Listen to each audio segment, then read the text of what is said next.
What's up, everyone? I am Tim Oates on Bass, and last month's rock news video was so mediocre, I just had to do another one.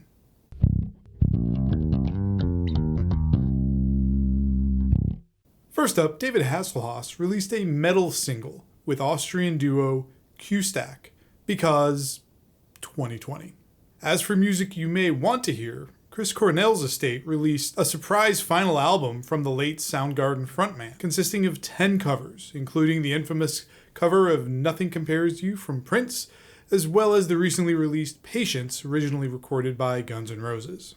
Cornell's daughter, Lily Cornell Silver, made her debut public appearance at the Mopop Founders Award honoring Alice in Chains, performing her rendition of their song Black Gives Way to Blue. There are a number of bands continuing to announce new albums next year, including Black Sabbath, who are releasing a box set of their album Volume 4, which will include rarities and outtakes. That album is set to come out on February 12th. Another band that started in 1968 is also set to release new music next year.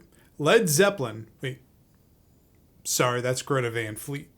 They've got a new album coming out April 16th. Speaking of bands you likely don't care about, Liquid Tension Experiment shocked progressive metal fans by announcing they are releasing their third album after a 22-year hiatus. This supergroup includes John Petrucci and Jordan Rudess of Dream Theater, Mike Portnoy, formerly of Dream Theater, and Tony Levin of King Crimson and Peter Gabriel. No date is set yet, but they did mention spring 2021. Megadeth fans have something to look forward to as they have been in the studio recording new music.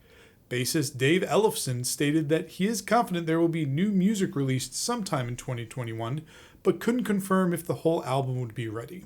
Slipknot frontman Corey Taylor has also hinted that they may be releasing a new album in 2021. It has been confirmed by Clown that the band has begun writing new material, but no word on how far into the process they are.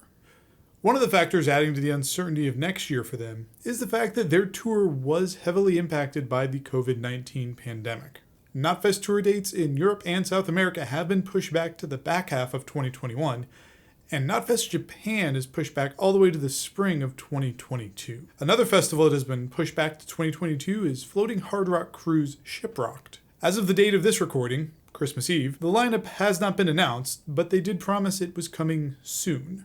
Not to be outdone by unique concert venues, there are rumors that Kiss is planning a concert in Antarctica. If that is true, those penguins are in for a treat.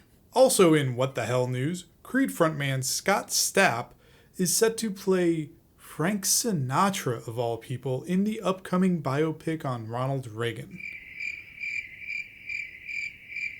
There are also more biopic and documentaries in the works, including a Heart biopic, which is currently in development with no release date planned, a documentary on Serj Tankian of System of a Down coming on February 19th, 2021, and Peter Jackson's Beatles documentary. I know that there are about 500 Beatles documentaries out there already, but in watching the sneak peek, this one actually looks really cool, and quite different from the other ones I've seen. That one is due out on August 27th, 2021. Circling back to 2020 has been super weird news.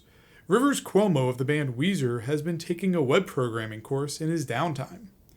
The reason we know this is because as part of his final project, he's actually made a web store where he is selling over 2,600 previously unreleased demos in $9 bundles.